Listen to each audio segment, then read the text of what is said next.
ঢাকাই সিনেমার এ প্রজন্মের চিত্রনায়িকা শাহ হুমায়রা সুভা। অভিনয়ের পাশাপাশি তার কণ্ঠশিল্পী হিসেবে বেশ সুনাম রয়েছে।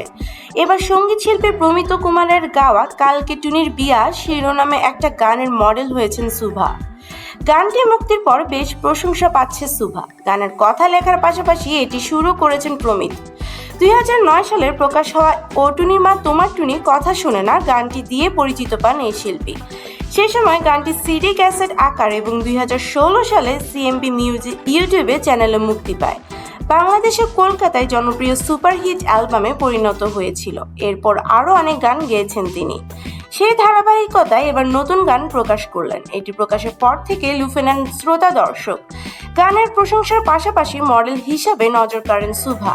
তার উপস্থিতি গানটিকে আরও আকর্ষণীয় করে তোলে। শাহ হুমায়রা সুভা বলেন, আমি তো গানের মডেল হই না, কিন্তু এই গানটা যখন আমাকে অফার করলো তখন শুনে ভালো লেগেছে।